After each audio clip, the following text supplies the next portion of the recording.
He says, can we be enlightened about the significance of idol worship? Okay, listen to this. This is a wonderful question. Consciousness, the one thing that's a source of all things, is unbounded. It has no edge. Nothing you can grab onto. But consciousness, before this universe manifested, consciousness, by its nature, is conscious. What could it be conscious of? Itself. There was nothing else. Consciousness became conscious of itself and perceived it as other. You could say Shiva Parvathi if you'd like. Consciousness becomes conscious of itself and perceives it as other. Duality is born out of oneness. Now consciousness by its nature is conscious. So it becomes aware of those two things. A third thing is born. Like a triangle, huh? Consciousness becomes conscious of those three things, a fourth thing, then a fifth thing, then a sixth thing. It's all geometry. It's like geometry. It has a structure. And within that structure, you can find different patterns. It's all play of the same one thing.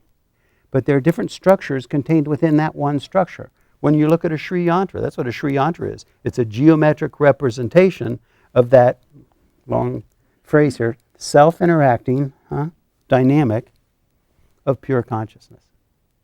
It's a geometric representation of that. But out of the Sri Yantra, you can pull out different structures. One is Ganesh, the other is Parvati, Shiva, no end, the gods, you see. But the thing is, in nature, it's not stagnant. The gods aren't stagnant. It's a dynamic, the self-interacting dynamic of pure consciousness. You see? So those qualities emerge through all existence. That's why, if you look at the cross-section of the brain, looks like Ganesha's ears.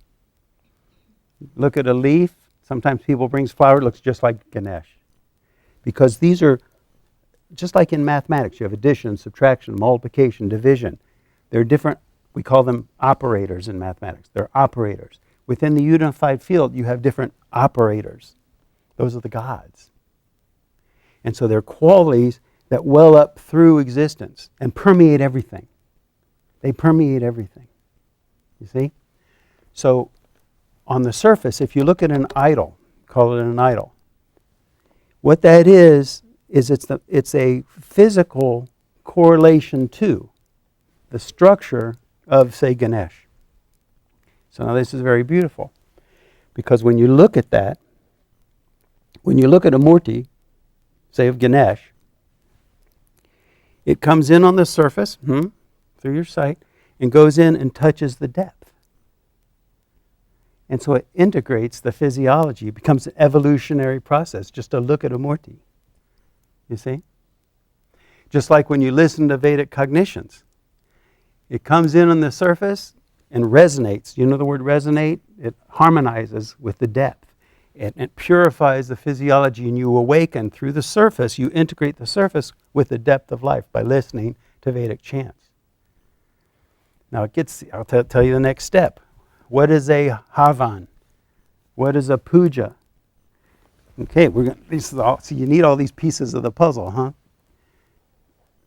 They were cognized. It's pure knowledge, cognized by the rishis, that are technologies, huh?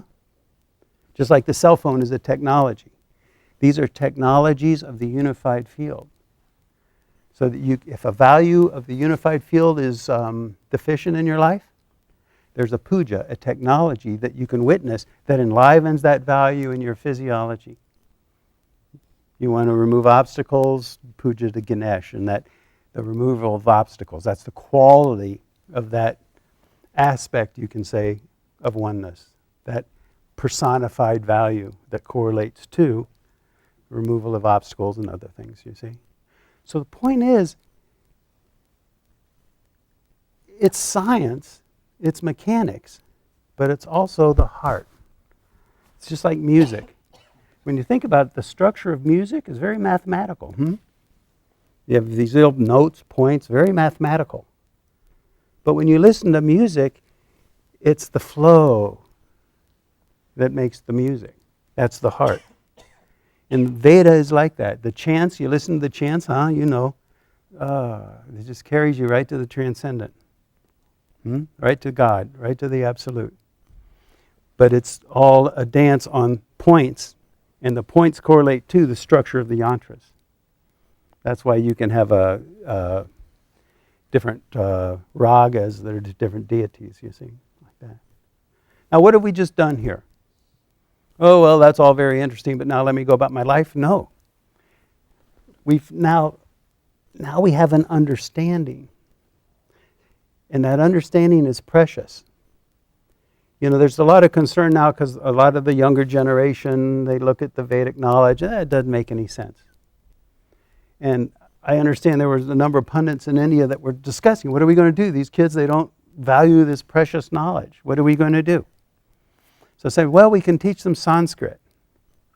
I said, no, they're not going to want to learn Sanskrit because it doesn't make any sense. It's just a bunch of work for nothing. Until they understand. They have to understand it. Now you may say, well, that's all fine for the kids, but I don't need that understanding because I already am devoted to God. I already love God. And I say, no. That's like when you take a diamond and you hold up a diamond and you look at it, you don't see the value of the diamond, full value of the diamond, if you just hold it from one angle. But if you rotate that diamond around, you look at it from different angles, you gain a deeper and deeper appreciation of it. That facilitates the art of discernment, you see? Because what you don't want to do is take your current level of consciousness, understanding of God, understanding of Veda, understanding of Vedic knowledge, and freeze it. Okay, I get it. That stops the whole evolutionary process. As your consciousness evolves, your understanding of that knowledge evolves. You see? Until you awaken to that place that is beyond thingness, beyond notions, no thingness, pure unbounded consciousness, which is the home of all things. That one thing that all things are in their essence, you see?